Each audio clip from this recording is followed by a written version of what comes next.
এখন কিন্তু প্রচণ্ড গরম, আর এই গরমের দুপুরে যদি কাঁচা আমের টক ঝাল মিষ্টি ঠান্ডা ঠান্ডা শরবত নিজ হাতে তৈরি করে নেওয়া যায়, খুবই কিন্তু স্বাস্থ্যকর। আসসালামু আলাইকুম, আমি মনিরা মুন্নি, এম কুকিং চ্যানেলে সবাইকে স্বাগতম। আজকের পর্বে তৈরি করে দেখাবো কাঁচা আমের টক ঝাল ঠান্ডা শরবত।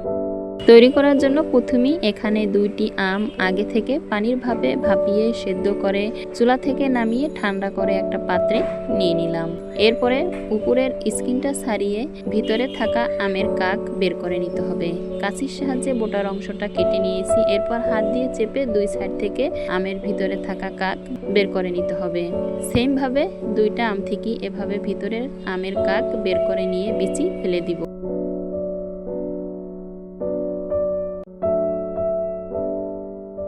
আমের উপরের স্কিনটা ছাড়িয়ে নিয়ে সম্পূর্ণ আমের কাক বের করে নিয়ে এরপরে এখানে বাকি সব উপকরণগুলো অ্যাড করে দিব। এজন্য ভিডিওর শুরু থেকে শেষ পর্যন্ত সাথেই থাকতে হবে। স্কিপ করে গেলে ভিডিওর কোনো অংশ বাদ পড়ে যাবে। যে যেখান থেকে আমার আজকের ভিডিও দেখছেন, আপনি যদি চ্যানেলে আজ নতুন হয়ে থাকেন তবে চ্যানেলটা সাবস্ক্রাইব করে বেল আইকন অন করে রাখতে পারেন। এতে করে নিত্য নতুন ভিডিও সবার আগে আপনার কাছে পৌঁছে যেতে সাহায্য করবে।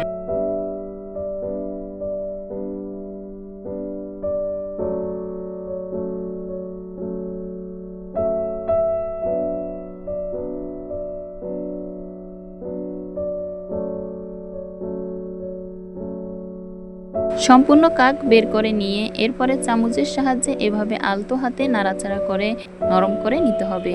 এরপরে এখানে বাকি সব উপকরণগুলো অ্যাড করে দিব।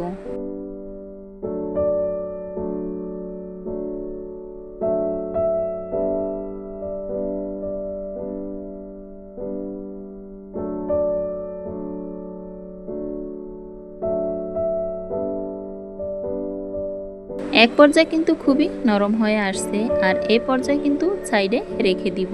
এরপরে এখানে 2টি শুকনো মরিচ আগুনে পুড়িয়ে নিতে হবে। আপনি চাইলে গ্যাসের আগুনও পুড়িয়ে নিতে পারেন। আমি এভাবে কাগজ মুড়িয়ে নিয়ে কাগজের আগুনে পুড়িয়ে নিব। এতে করে খুবই একটা ঘ্রাণ যুক্ত হবে মরিচের সাথে, আর এই ঘ্রাণটা খুবই লোভনীয়।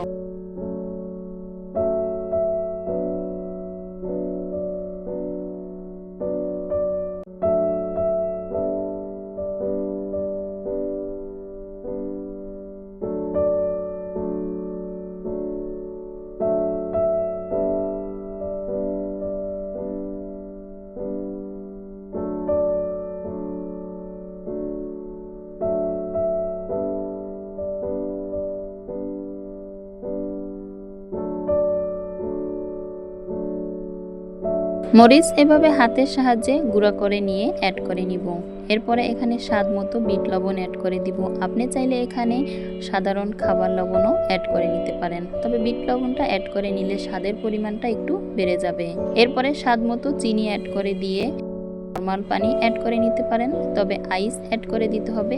আর যদি আইস অ্যাভয়েড করেন তবে এখানে আপনি ফ্রিজের ঠান্ডা পানি অ্যাড করে নিতে পারেন।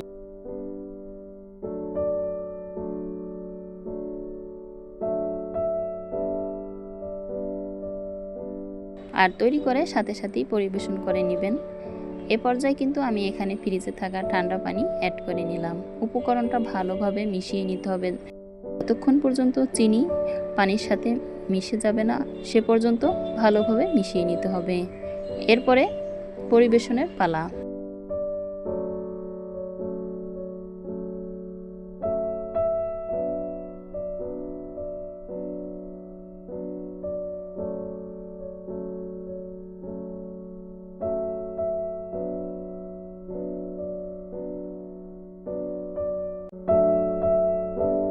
যে যেখান থেকে আমার আজকের ভিডিও শেষ পর্যন্ত সাথী ছিলেন, সবাইকে অন্তরের অন্তরস্থল থেকে দোয়া ও ভালোবাসা রইল। সবাই ভালো থাকবেন, সুস্থ থাকবেন। আল্লাহ হাফেজ।